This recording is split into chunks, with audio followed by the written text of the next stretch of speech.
Hi guys. All right, we're into chapter 2 on shape and form. So on Shobi, you have your note-taking handout. It's under class notes, that folder. All right, so you can grab that and open it, and you can stop and start and kind of go back and forth between taking notes. It would probably be helpful to put your notes in Notability so you can hop back and forth between the two apps. All right. When looking at shapes versus forms, this chapter kind of covers a lot of information, which is why that chapter 2 handout, while you were reading the book, took so long. Shapes up here, a great example of shapes, plain and simple. And then how, if we were turning them into forms, are down in this bottom row. All right. Let's see if I can get this to click on. There we go. So basically, on the first thing on your paper to kind of write down note-wise is, what is a shape?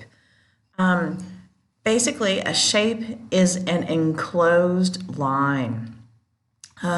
If I started drawing this flat circle here at one point and began to go around the circle and end up back where I began, that would be enclosing a line. The book told you to think of it in terms of a silhouette. Kind of like Mickey Mouse down here. We recognize Mickey Mouse's silhouette. It's a familiar silhouette.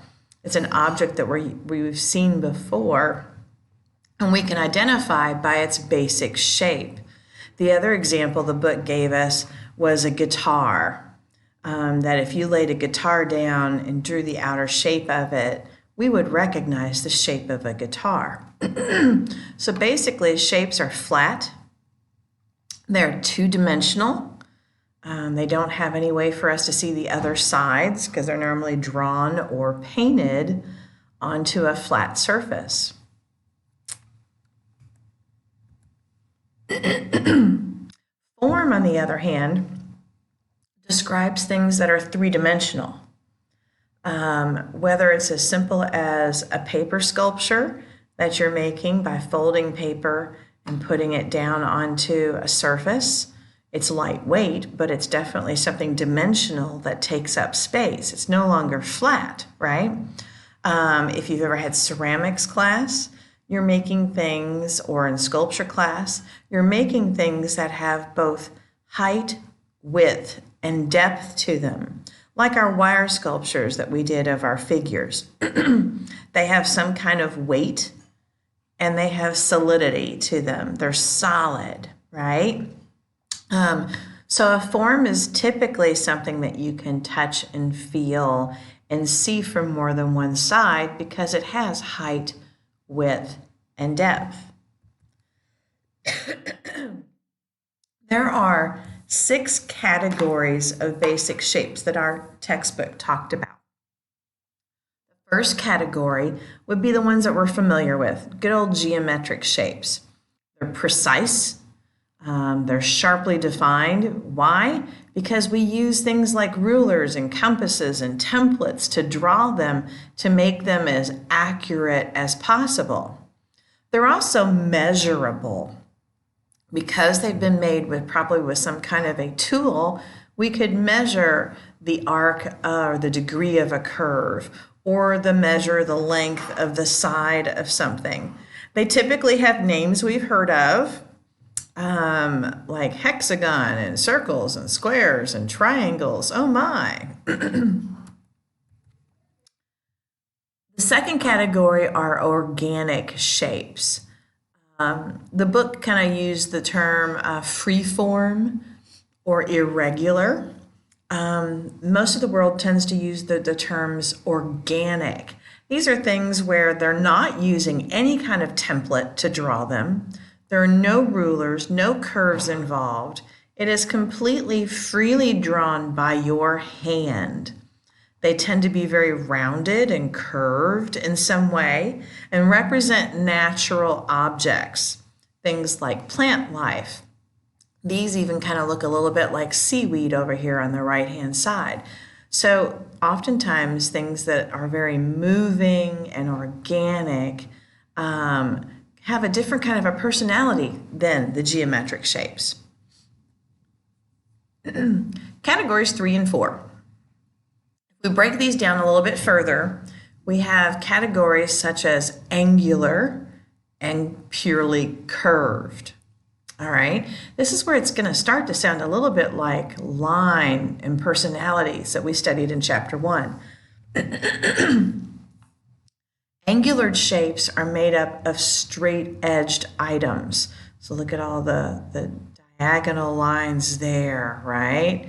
Angular typically means that it's got some kind of oblique or diagonal line to it. So remember what a diagonal line felt like? It gives you the feeling of tension, remember? All right, a little bit similar to like lines, right? All right, curve shapes.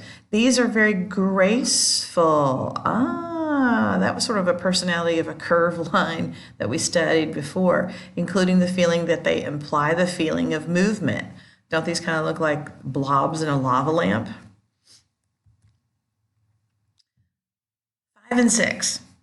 We have positive shapes and negative shapes that tend to happen within images that we draw. And an artist must consider how much positive to how much negative space they put in the picture so it feels balanced. So let's talk about positive space. Positive space are the actual areas in which you've drawn, the object itself, as in these physically dark black chairs, right? These are considered the positive space, the tangible items that we've drawn. The negative space is all the incidentals, all the leftovers, so to speak, the stuff in between that is not the positive space. Another word for it would be maybe the background, all right? When designing, and as beginning designers, this is kind of one of the hints I give people. When you're designing a space, okay, like the still life over here on the left, it is good to kind of create more positive space with your objects than it is negative space. We don't want people looking at your background where very little's going on.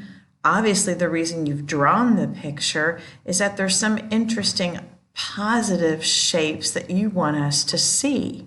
So a good percentage of design, just to get started, is making sure you have less negative space, about 30% negative space, and about 70%, if you can, the positive objects that you are drawing.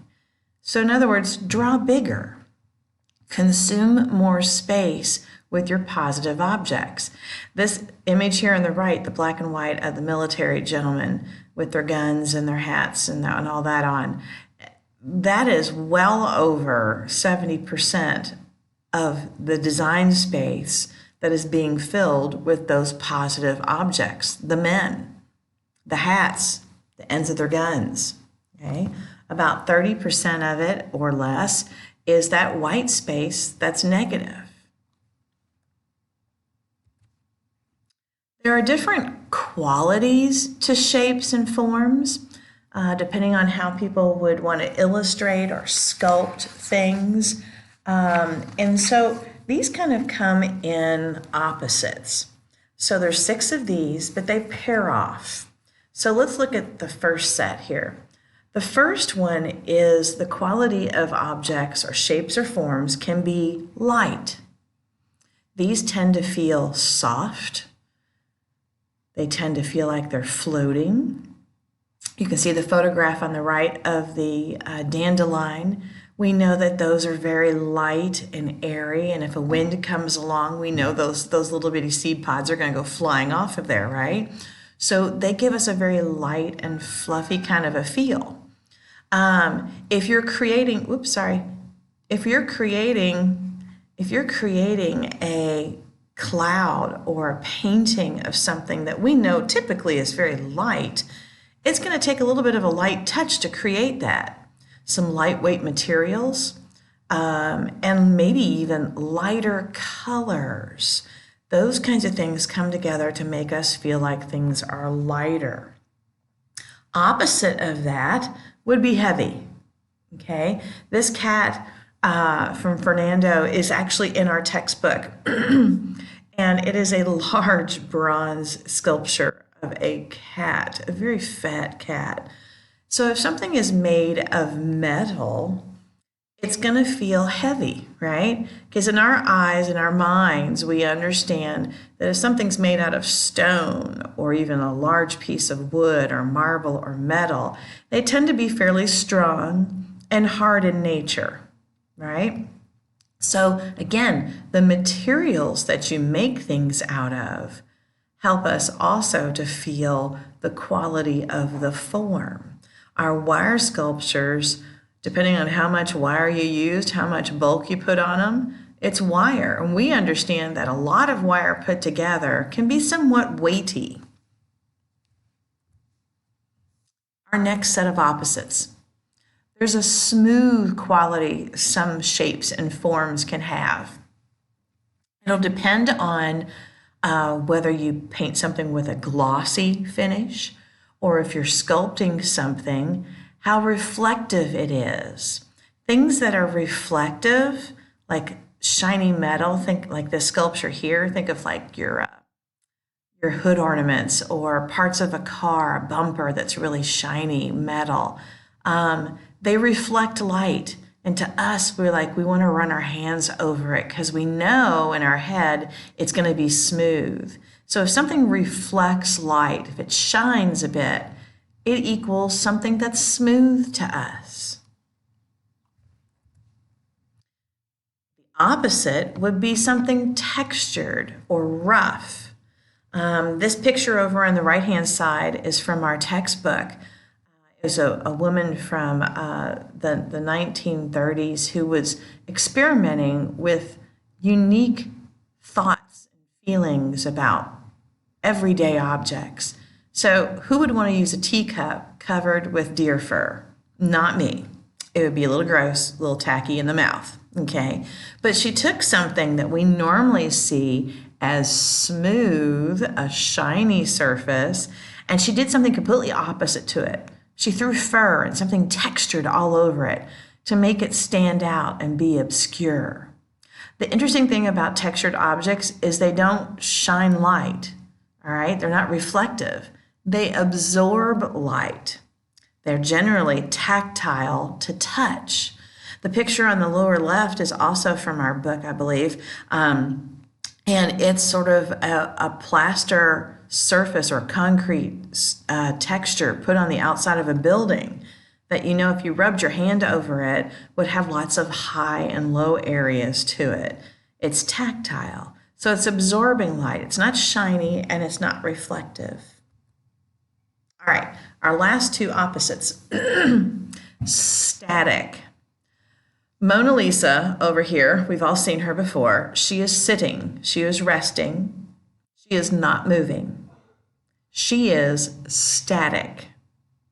All right. The sculptures over here of Ramses entering the tombs and the temple of Ramses. All those figures, they're seated, but they're long and vertical, right? They're still, they're not dancing around, they're not standing up, they're just kind of there. They're not actively doing anything.